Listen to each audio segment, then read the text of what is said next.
دو سیاہ فام دیو ہیکل حبشی جن کی کمر کے گرد چیتوں کی کھالیں تھیں ایک بڑا سا ٹوکرا اٹھائے تیز تیز قدم چلتے نظر آئے اور ٹوکرا لڑکیوں کے نیم دائرے کے سامنے رکھ دیا۔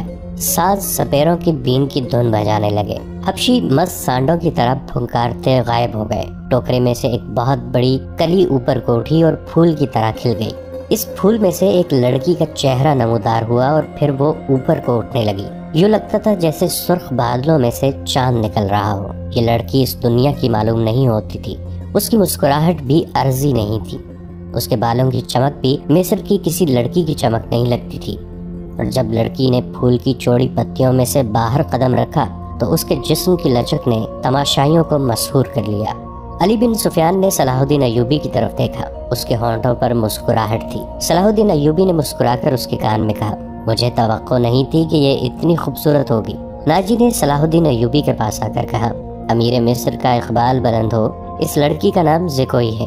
اسے میں نے آپ کی خاطر سکندریہ سے بلایا ہے۔ یہ پیشہ ور رقاصہ نہیں اور یہ عصمت فروش بھی نہیں۔ رقص سے اسے پیار ہے، شوقیہ ناچتی ہے، کسی محفل میں نہیں جاتی۔ میں اس کے باپ کو جانتا ہوں، ساحل پر مچھلیوں کا کاروبار کرتا ہے۔ یہ لڑکی آپ کی عقیدت مند ہے، آپ کو پیغمبر مانتی ہے۔ میں اتفاق سے اس کے گھر اس کے باپ سے ملنے گیا تو اس لڑکی نے استدعا کی کہ سنا ہے کہ صلاح الدین ایوبی امیر مصر بن کر آئے ہیں، خدا کے نام پر مجھے ان سے ملوا دو۔ میرے پاس اپنی جان اور رقص کے سوا کچھ بھی نہیں جو میں اس عظیم ہستی کے قدموں میں پیش کروں۔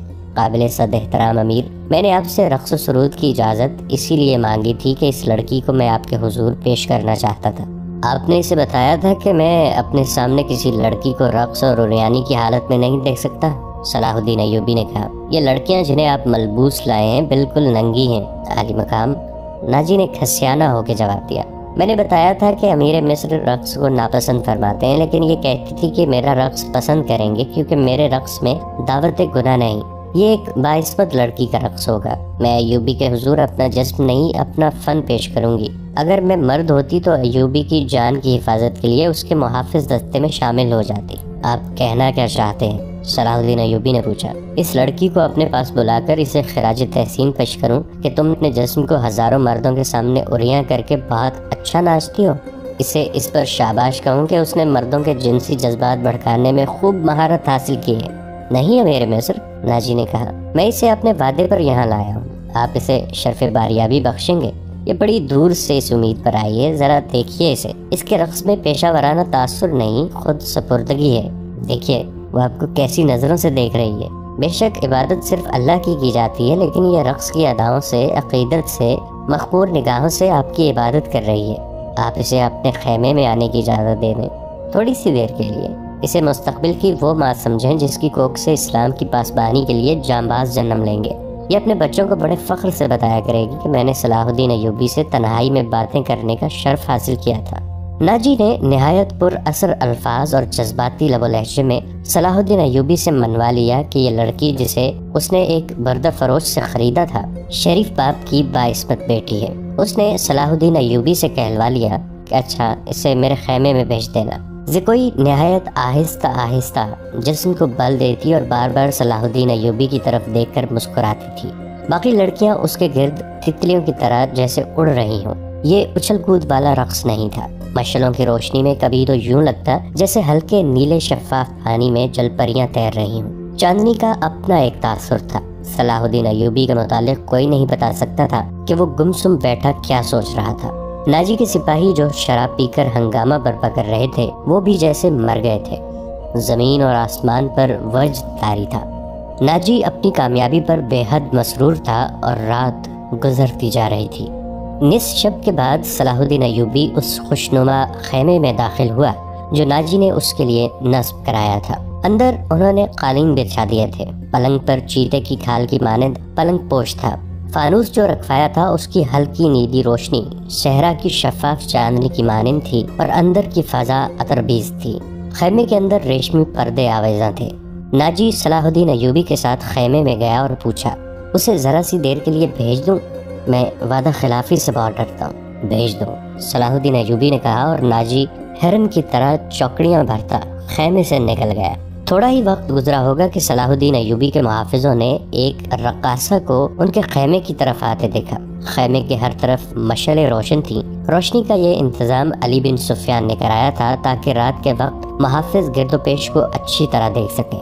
رقاصہ قریب آئی تو انہوں نے اسے پہچان لیا۔ انہوں نے اسے رقص میں دیکھا تھا۔ یہ وہی لڑکی تھی جو ٹوکرے میں سے نکلی تھی۔ وہ زکوئی تھی۔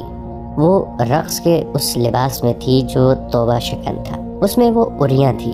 محافظوں کے کمانڈر نے اسے روک لیا۔ زکوئی نے اسے بتایا کہ اسے امیر مصر صلاح الدین ایوبی نے بلایا ہے۔ کمانڈر نے اسے بتایا کہ یہ ان امیروں میں سے نہیں جو تم جیسی فاحشہ لڑکیوں کے ساتھ راتیں گزارتے ہیں۔ آپ ان سے پوچھ لیں، زکوئی نے کہا۔ میں بن بلائے آنے کی جرت نہیں کر سکتی۔ ان کا بلاوا تمہیں کس طرح ملا تھا؟ کمانڈر نے پوچھا۔ سالار ناجی نے کہا ہے کہ تمہیں امیر مصر بلاتے ہیں۔ زکوئی نے کہا۔ آپ کہتے ہیں تو میں واپس چلی جاتی ہوں۔ امیر نے جواب طلبی کی تو خود بھگت لینا۔ کمانڈر تسلیم نہیں کر سکتا تھا کہ صلاح الدین ایوبی نے اپنی خوابگاہ میں ایک رقاصہ کو بلوایا ہے۔ وہ ایوبی کے کردار سے واقف تھا۔ اس کے اس حکم سے بھی واقف تھا کہ ناچنے گانے والیوں سے تعلق رکھنے والے کو 100 درے لگائے جائیں گے۔ کمانڈر شش و پنج میں پڑ گیا۔ سوچ کر اس نے جرت کی اور صلاح الدین ایوبی کے خیمے میں چلا گیا۔ ایوبی اندر ٹہل رہے تھے۔ کمانڈر نے ڈرتے ڈرتے کہا کہ باہر ایک رقاصہ کھڑی ہے، کہتی ہے کہ حضور نے اسے بلوایا ہے۔ صلاح الدین ایوبی نے کہا اسے اندر بھیج دو۔ کمانڈر باہر نکلا اور زکوئی کو اندر بھیج دیا۔ محافظوں کی توقع تھی کہ ان کا امیر اور سالار اعظم اس لڑکی کو باہر نکال دے گا۔ وہ سب اس کی گرجدار آواز سننے کے لیے تیار ہو گئے، مگر انہیں ایسی کوئی آواز نہ سنائی دی۔ رات گزرتی جا رہی تھی۔ اندر سے دھیمی دھیمی باتوں کی آوازیں سنائی دینے لگی۔ محافظ دستے کا کمانڈر بے قراری کے عالم میں ادھر ادھر ٹہلنے لگا۔ ایک محافظ نے اسے کہا، کیا یہ حکم صرف ہمارے لیے ہے کہ کسی فاحشہ کے ساتھ تعلق رکھنا جرم ہے؟ ہاں، اس نے جواب دیا۔ حکم صرف ماتحتوں کے لیے اور قانون صرف رعایا کے لیے ہوتے ہیں۔ امیر مصر کو درے نہیں لگائے جا سکتے؟ بادشاہوں کا کوئی کردار نہیں ہوتا، کمانڈر نے جل کر کہا۔ صلاح الدین ایوبی شراب بھی پیتا ہوگا، ہم پر جھوٹی پارسائی کا روب جماتا ہے۔ ان کی نگاہوں میں صلاح الدین ایوبی کا جو بت تھا وہ ٹوٹ پھوٹ گیا۔ اس بت میں سے ایک عربی شہزادہ نکلا جو عیاش اور بدکار تھا اور پارسائی کے پردے میں گناہ کا مرتکب ہو رہا تھا۔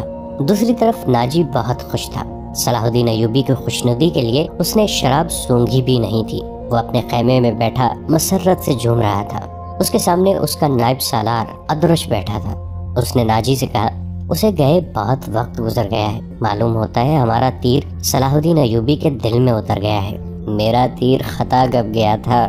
ناجی نے قہقہہ لگا کر کہا، اگر یہ تیر خطا جاتا تو فوراً یہیں لوٹ کے ہمارے پاس آ جاتا۔ تم ٹھیک کہتے تھے، ادرش نے کہا۔ زکوئی انسان کے روپ میں طلسم ہے، معلوم ہوتا ہے یہ لڑکی حشیشین کے ساتھ رہی ہے، ورنہ صلاح الدین ایوبی جیسا بت کبھی نہ توڑ سکتی۔ میں نے اسے جو سبق دیے تھے وہ حشیشین کے کبھی وہم و گمان میں بھی نہیں آئے ہوں گے، ناجی نے کہا۔ اب صلاح الدین ایوبی کے حلق سے شراب اتارنی رہ گئی ہے۔ ناجی کو باہر قدموں کی آہٹ سنائی دی۔ وہ دوڑ کر باہر گیا۔ وہ زکوئی نہیں تھی، کوئی سپاہی جا رہا تھا۔ ناجی نے دور سے صلاح الدین ایوبی کے خیمے کی طرف دیکھا۔ پردے گرے ہوئے تھے اور باہر محافظ کھڑے تھے۔ اس نے اندر جا کر ادرش سے کہا، اب میں یقین سے کہہ سکتا ہوں کہ میری زکوئی نے بت توڑ ڈالا ہے۔ رات کا آخری پہر تھا جب زکوئی صلاح الدین ایوبی کے خیمے سے نکلی۔ ناجی کے خیمے میں جانے کے بجائے وہ دوسری طرف چلی گئی۔ راستے میں ایک آدمی کھڑا تھا جس کا جسم سر سے پاؤں تک ایک ہی لبادے میں ڈھکا ہوا تھا۔ اس نے دھیمی سی آواز میں زکوئی کو پکارا۔ وہ اس آدمی کے پاس چلی گئی۔ وہ آدمی اسے ایک خیمے میں لے گیا۔ بہت دیر بعد وہ اس خیمے سے نکلی اور ناجی کے خیمے کا رخ کر لیا۔ ناجی اس وقت تک جاگ رہا تھا اور کئی بار باہر نکل کر صلاح الدین ایوبی کے خیمے کو دیکھ چکا تھا کہ زکوئی نے صلاح الدین ایوبی کو پھانس لیا ہے اور اسے آسمان کی بلندیوں سے گھسیٹ کر ناجی کی ذہنیت کی پستیوں میں لے آئی ہے۔ ادرش، اس نے کہا، رات تو گزر گئی ہے، وہ ابھی تک آئی نہیں، وہ اب آئے گی بھی نہیں۔ ادرش نے کہا، امیر مصر اسے اپنے ساتھ لے جائے گا، ایسے ہیرے کوئی شہزادہ واپس نہیں کیا کرتا، تم نے اس پر بھی غور کیا ہے؟ نہیں، ناجی نے کہا، میں نے اپنی چال کا یہ پہلو تو سوچا ہی نہیں تھا۔ کیا یہ نہیں ہو سکتا کہ امیر مصر زکوئی کے ساتھ باقاعدہ شادی کر لے؟ ادرش نے کہا، اس صورت میں یہ خطرہ ہے کہ لڑکی ہمارے کام کی نہیں رہے گی، وہ ہے تو ہوشیار۔ ناجی نے کہا، مگر رقاصہ کا کیا بھروسہ، وہ رقاصہ کی بیٹی ہے اور تجربہ کار پیشہ ور ہے، دھوکہ دے سکتی ہے۔ وہ گہری سوچ میں کھویا ہوا تھا کہ زکوئی اس کے خیمے میں داخل ہوئی۔ اس نے ہنس کر کہا، اپنے امیر کے جسم کا وزن کرو اور لاؤ اتنا سونا۔ آپ نے میرا یہی انعام مقرر کیا تھا نا؟ پہلے بتاؤ ہوا کیا ہے؟ ناجی نے بےتابی سے پوچھا۔ جو آپ چاہتے تھے، زکوئی نے جواب دیا۔ آپ کو یہ کس نے بتایا ہے کہ صلاح الدین ایوبی پتھر ہے، فولاد ہے اور وہ مسلمانوں کے اللہ کا سایہ ہے؟ اس نے زمین پر پاؤں کا ٹھڈا مار کر کہا، وہ اس ریت سے زیادہ بے بس ہے جسے ہوا کے ہلکے ہلکے جھونکے اڑاتے پھرتے ہیں۔ تمہارے حسن کے جادو اور زبان کے طلسم نے اسے ریت بنایا ہے، ادرش نے کہا، ورنہ یہ کمبخت چٹان تھا۔ ہاں چٹان تھا، زکوئی نے کہا، اب ریتلا ٹیلا بھی نہیں۔ میرے متعلق کوئی بات ہوئی تھی؟ ناجی نے پوچھا۔ ہاں، زکوئی نے جواب دیا، پوچھتا تھا کہ ناجی کیسا آدمی ہے۔ میں نے جواب دیا کہ مصر میں اگر آپ کسی پر اعتماد کرنا چاہیں تو وہ صرف ناجی ہی ہے۔ اس نے پوچھا کہ تم اسے کس طرح جانتی ہو؟ میں نے کہا کہ وہ میرے باپ کے گہرے دوست ہیں، ہمارے گھر گئے تھے اور میرے باپ سے کہتے تھے کہ میں صلاح الدین ایوبی کا غلام ہوں، مجھے سمندر میں کودنے کا حکم دیں گے تو کود جاؤں گا۔ پھر اس نے مجھ سے پوچھا کہ باعثمت لڑکی ہو؟ میں نے کہا آپ کی لونڈی ہوں، آپ کا ہر حکم سر آنکھوں پر۔ کہنے لگا کچھ دیر میرے پاس بیٹھو۔ میں اس کے پاس بیٹھ گئی۔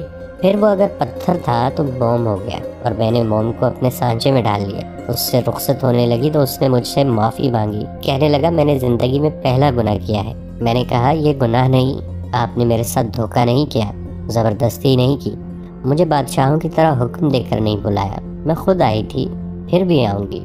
لڑکی نے ہر ایک بات اس طرح کھل کر سنائی جس طرح اس کا جسم اڑیا تھا۔ ناجی نے جوش مسرت سے اسے اپنے بازوں میں لے لیا۔ ادرش زکوئی کو خراج تحسین اور ناجی کو مبارکباد پیش کر کے خیمے سے نکل گیا۔ صحرا کی اس پر اسرار رات کی کوکھ سے جس صبح نے جنم لیا وہ کسی بھی صحرائی صبح سے مختلف نہیں تھی، مگر اس صبح کے اجالے نے اپنے تاریک سینے میں ایک راز چھپا لیا تھا جس کی قیمت اس سلطنت اسلامیہ جتنی تھی جس کے قیام اور استحکام کا خواب صلاح الدین ایوبی نے دیکھا اور اس کی تعبیر کا عزم لے کر جوان ہوا تھا۔ گزشتہ رات اس صحرا میں جو واقعہ ہوا اس کے دو پہلو تھے۔ ایک پہلو سے ناجی اور ادرش واقف تھے، دوسرے پہلو سے صلاح الدین ایوبی کا محافظ دستہ واقف تھا، اور صلاح الدین ایوبی اس کا سراغ رساں اور جاسوس علی بن سفیان اور زکوئی تین ایسے افراد تھے جو اس واقعے کے دونوں پہلوؤں سے واقف تھے۔ صلاح الدین ایوبی اور اس کے اسٹاف کو ناجی نے نہایت شان و شوکت اور عقیدت مندی سے رخصت کیا۔ سوڈانی فوج دو رویا کھڑی صلاح الدین زندہ باد کے نعرے لگا رہی تھی۔ صلاح الدین ایوبی نے نعروں کے جواب میں بازو لہرانے، مسکرانے اور دیگر تکلفات کی پرواہ نہ کی۔ ناجی سے ہاتھ ملایا، اپنے گھوڑے کو ایڑ لگا دی۔ ان کے پیچھے ان کے محافظوں اور دیگر سٹاف کو بھی گھوڑے دوڑانے پڑے۔ اپنے مرکزی دفتر میں پہنچ کر وہ علی بن سفیان اور اپنے ایک نائب کو اندر لے گئے اور دروازہ اندر سے بند کر لیا۔ وہ سارا دن کمرے میں بند رہے۔ سورج غروب ہوا، رات تاریک ہو گئی۔ کمرے کے اندر کھانا تو درکنار پانی بھی نہیں گیا۔ رات خاصی گزر چکی تھی جب تینوں باہر نکلے اور اپنے اپنے گھروں کا روانہ ہوئے۔ علی بن سفیان ان سے الگ ہوا تو محافظوں کے دستے کے کمانڈر نے انہیں روک لیا اور کہا، محترم، ہمارا فرض ہے کہ حکم مانے اور زبانیں بند رکھیں، لیکن میرے دستے میں ایک مایوسی اور بے اطمینانی پیدا ہو گئی ہے۔ خود میں بھی اس کا شکار ہو رہا ہوں۔ کیسی مایوسی؟ محافظ کہتے ہیں کہ ایک فوج کو شراب پینے کی اجازت ہے، تو ہمیں اس سے کیوں منع کیا گیا ہے؟ کمانڈر نے کہا، اگر آپ میری شکایت کو گستاخی سمجھیں تو سزا دے دیں، لیکن میری شکایت سن لیں۔ ہم اپنے امیر کو خدا کا برگزیدہ انسان سمجھتے تھے اور اس پر دل و جان سے فدا تھے، مگر رات اس کے خیمے میں ایک رقاصہ گئی تھی۔ علی بن سفیان نے اس کی بات پوری کرتے ہوئے کہا، تم نے کوئی گستاخی نہیں کی۔ گناہ امیر کرے یا غلام، سزا میں تو کوئی فرق نہیں۔ گناہ بہرحال گناہ ہے۔ میں تمہیں یقین دلاتا ہوں کہ رقاصہ اور امیر مصر کی خفیہ ملاقات کے ساتھ گناہ کا کوئی تعلق نہیں تھا۔ یہ کیا تھا ابھی نہیں بتاؤں گا، آہستہ آہستہ وقت گزرنے کے ساتھ ساتھ تم کو سب معلوم ہو جائے گا کہ رات کیا ہوا تھا۔ اس نے کمانڈر کے کندھے پر ہاتھ رکھ کر کہا، میری بات غور سے سنو عامر بن صالح، تم پرانے عسکری ہو، اچھی طرح جانتے ہو کہ فوج اور فوج کے سربراہوں کے کچھ راز ہوتے ہیں جن کی حفاظت ہم سب کا فرض ہے۔ رقاصہ کا امیر مصر کے خیمے میں جانا بھی ایک راز ہے۔ اپنے جانبازوں کو کسی شک میں نہ پڑنے دو اور کسی سے ذکر تک نہ ہو کہ رات کو کیا ہوا تھا۔ علی بن سفیان کی قابلیت اور کارناموں سے یہ کمانڈر آگاہ تھا۔ مطمئن ہو گیا اور اس نے اپنے دستے کے شکوک رفع کر دیے۔ اگلے روز صلاح الدین ایوبی دوپہر کا کھانا کھا رہے تھے کہ انہیں اطلاع دی گئی کہ ناجی ملنے آیا ہے۔ صلاح الدین ایوبی کھانے سے فارغ ہو کر ناجی سے ملے۔ ناجی کا چہرہ بتا رہا تھا کہ گھبرایا ہوا ہے اور غصے میں بھی ہے۔ اس نے ہکلانے کے لہجے میں کہا، قابل صدر احترام امیر، کیا یہ حکم آپ نے جاری کیا ہے کہ سوڈانی محافظ فوج کی 50,000 نفری مصر کی اس فوج میں مدغم کر دی جائے جو حال ہی میں تیار ہوئی ہے؟ ہاں ناجی، صلاح الدین ایوبی نے تحمل سے جواب دیا۔ میں نے کل سارا دن اور رات کا کچھ حصہ صرف کر کے اور بڑی گہری سوچ بچار کے بعد یہ فیصلہ تحریر کیا ہے کہ جس فوج کے تم سالار ہو اسے مصر کی فوج میں اس طرح مدغم کر دیا جائے کہ ہر دستے میں سوڈانیوں کی نفری صرف 10% ہو، اور تمہیں یہ حکم بھی مل چکا ہوگا کہ تم اب اس فوج کے سالار نہیں ہوگے، تم فوج کے مرکزی دفتر میں آ جاؤ گے۔ علی مقام، ناجی نے کہا، مجھے کس جرم کی سزا دی جا رہی ہے؟ اگر تمہیں یہ فیصلہ پسند نہیں تو فوج سے الگ ہو جاؤ، صلاح الدین ایوبی نے کہا۔ معلوم ہوتا ہے میرے خلاف سازش کی گئی ہے، ناجی نے کہا۔ آپ کے بلند دماغ اور گہری نظر کو چھان بین کر لینی چاہیے۔ مرکز میں میرے بہت سے دشمن ہیں میرے دوست، صلاح الدین ایوبی نے کہا۔ میں نے یہ فیصلہ صرف اس لیے کیا ہے کہ میری انتظامیہ اور فوج سے سازشوں کا خطرہ ہمیشہ کے لیے نکل جائے، اور میں نے یہ فیصلہ اسی لیے کیا ہے کہ فوج میں کسی کا عہدہ کتنا ہی اونچا کیوں نہ ہو اور کتنا ہی ادنا کیوں نہ ہو، وہ شراب نہ پیے، ہلڑ بازی نہ کرے اور فوجی جشنوں میں ناچ گانے نہ ہوں۔ لیکن علی جا، ناجی نے کہا، میں نے حضور سے اجازت لے لی تھی، اور میں نے شراب اور ناچ گانے کی اجازت صرف اس لیے دی تھی کہ اس فوج کو اس کی اصل حالت میں دیکھ سکوں جسے تم ملت اسلامیہ کی فوج کہتے ہو۔ میں 50,000 نفری کو برطرف نہیں کر سکتا، مصری فوج میں اسے مدغم کر کے اس کے کردار کو سدھار دوں گا۔ اور یہ بھی سن لو کہ ہم میں کوئی مصری، سوڈانی، شامی اور عجمی نہیں ہے، ہم مسلمان ہیں، ہمارا جھنڈا ایک اور مذہب ایک ہے۔ امیر عالی مرتبت نے یہ تو سوچا ہوتا کہ میری حیثیت کیا رہ جائے گی جس کے تم اہل ہو، صلاح الدین ایوبی نے کہا۔ اپنے ماضی پر خود ہی نگاہ ڈالو، ضروری نہیں کہ اپنے کارستانیوں کی داستان مجھ سے سنو، فوراً واپس جاؤ، اپنی فوج کی نفری، سامان، جانوروں، سامان خوردونوش وغیرہ کے کاغذات تیار کر کے میرے نائب کے حوالے کر دو۔